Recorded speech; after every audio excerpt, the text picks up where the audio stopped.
Mas vamos lá, gente. A ABIN identificou financiadores de 103 ônibus para os atos golpistas do 8 de janeiro, né? É o Golpe Tour.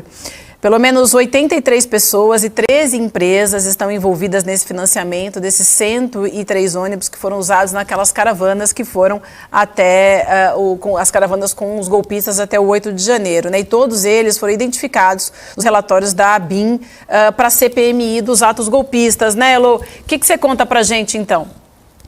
Olha, a ABIN encaminhou para a CPMI no dia 21 do mês passado, exatamente um mês hoje, 11 relatórios, que são um verdadeiro roteiro da tentativa de golpe. E mais, deixou claro que houve tentativas depois do dia 8 também. A brincadeira não acabou com essa depredação horrorosa da sede dos três poderes. Então, vamos lá, eles dividiram esses estudos, né, essa avaliação deles em alguns grupos. Por exemplo, os empresários que contrataram os ônibus, que era exatamente isso que você estava falando, Vivi, eles encontraram 83 pessoas, 13 organizações diferentes que contrataram esses 103 ônibus, que trouxeram para o DF mais de 3 mil pessoas, quase 4 mil pessoas, 3.875 pessoas. Eles são, na sua maioria, do Sul e do Sudeste. Um deles foi identificado por nome. Ele se chama Pedro Luiz Curunxi.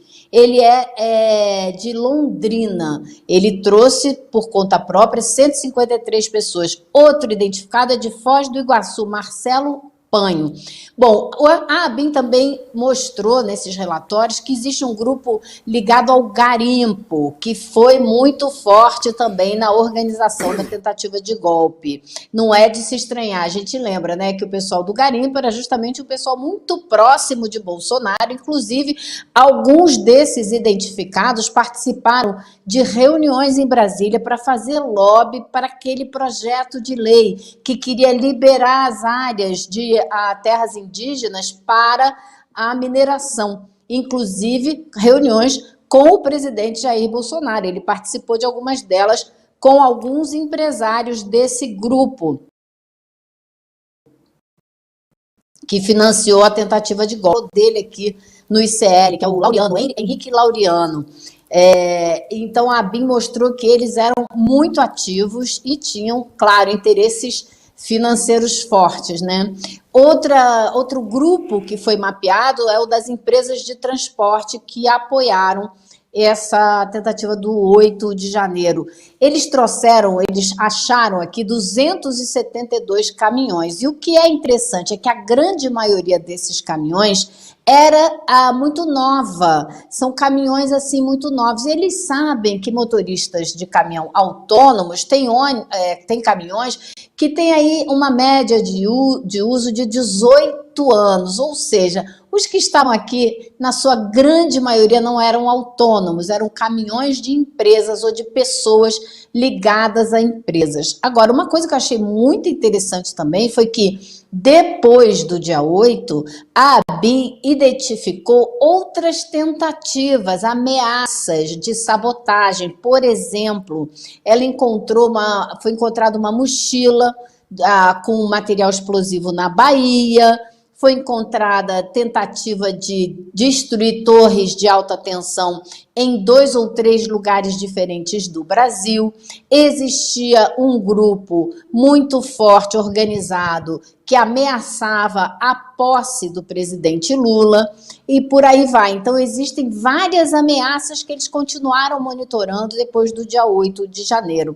Além disso, eles identificaram também um influenciador digital muito ativo no Telegram, onde ele participava de mais de 100 grupos no Telegram, que ficava repetindo as mentiras a respeito das eleições e que queria criar um grupo paramilitar. Isso também estava em andamento, tentativa de criar grupo paramilitar. Teve um jovem de 26 anos que invadiu a PF em dezembro e participou dessa campanha, né?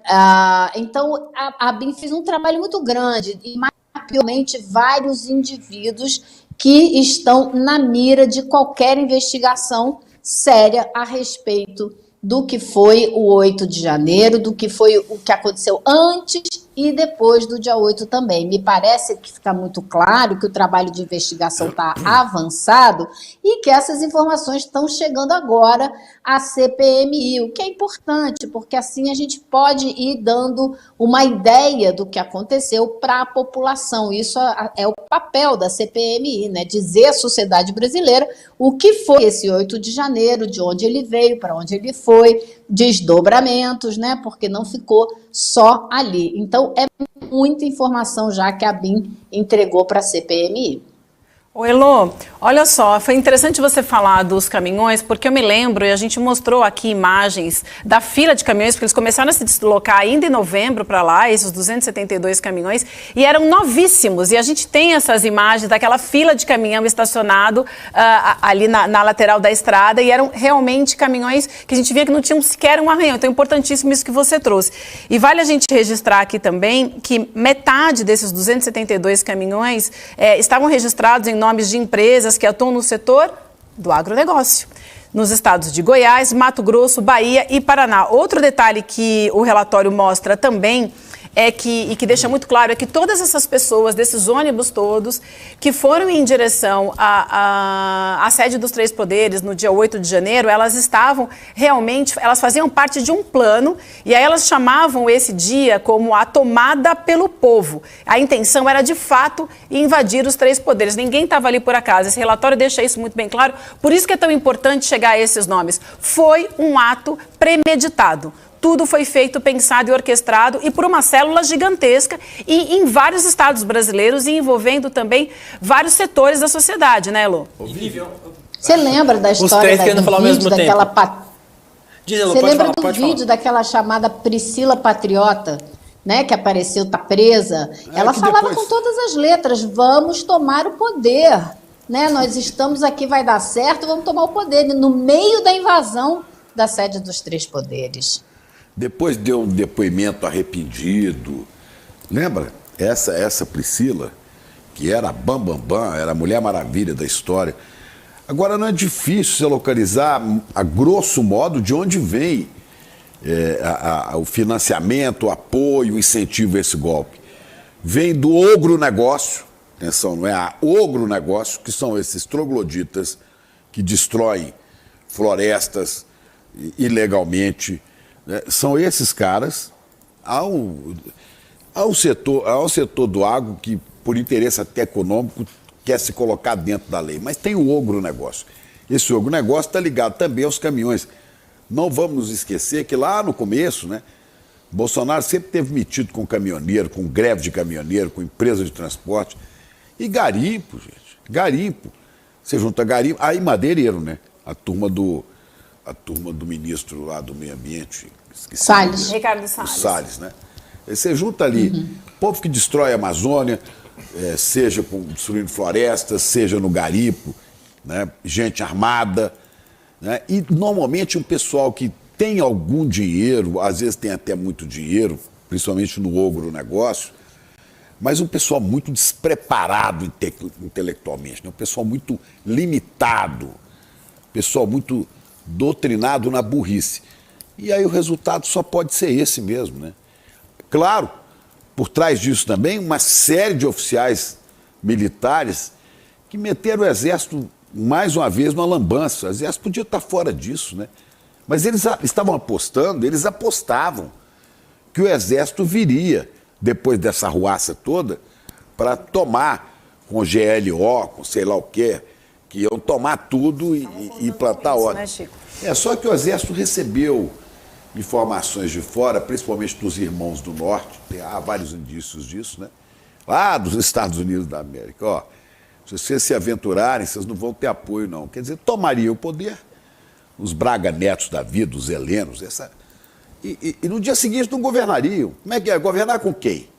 Com um país rachado, na beira de uma guerra civil, com os países importantes do mundo todo virando as costas para nós. Quer dizer, é tudo, inclusive no meio militar, é uma falta do que fazer, é uma falta de pensar em Brasil. Houve, equivocadamente ou não, a gente teve um tempo em que a alta cúpula dos militares tinha um projeto de Brasil na cabeça. Hoje não. Hoje eles querem se meter em todas todos os setores da vida nacional, querem dar pitaco em tudo, querem se meter em política, querem tudo, né? E a gente não avança. Gastam 80% do seu orçamento com grana para pessoal. Isso é o orçamento hoje do Exército. 80% é para pagar folha de pagamento. Não tem projeto realmente de país estratégico, nada. Querem ficar no poder, querem ficar na mamata. Só que aí, não tendo apoio de fora, tem que recuar, né? Tá por trás disso também. Não tem nem projeto de modernização, nada, de instrumento, né, de desenvolver armamento, nada disso. É pagar pessoal, ou seja, é tudo dinheiro para os militares. Agora, eu acho que esses relatórios da ABIN deixam muito claro, Chico, que tem dois grupos, né, dois setores econômicos que estavam muito envolvidos e que se beneficiaram muito durante o governo Bolsonaro e não queriam perder essas benesses, que é justamente o setor que destruiu, que provocou os maiores escândalos do Brasil no exterior com a destruição da Amazônia, que tacaram fogo na Amazônia, que combinaram aquele dia do fogo, né? Vocês lembram? E também o pessoal da mineração. Então não é dizer que todo o agro estava envolvido, mas tem um setor claro do agro que estava envolvido, que é aquele movimento verde-amarelo que fechou as estradas, que fez muito lobby. Tem esse senhor aí que foi identificado do AproSojas, que era chamado de General Antônio Galvão. Vocês devem lembrar dele, já foi citado mais de uma vez. Então, esse setor era muito conhecido e é muito clara a ligação deles com o crescimento que eles tiveram e como eles avançaram sobre a Amazônia, sobre as terras indígenas, e era isso que eles queriam manter e continuar avançando. Eles fizeram muito lobby, eles conseguiram movimentar a tentativa de passar uma lei que ia acabar com as terras indígenas como a gente as conhece hoje, porque ia permitir mineração nas terras indígenas. É uma loucura. Então, esse pessoal cresceu muito no governo Bolsonaro e queria continuar, né, crescendo, avançando para essas nossas fronteiras, tanto da Amazônia como das terras indígenas.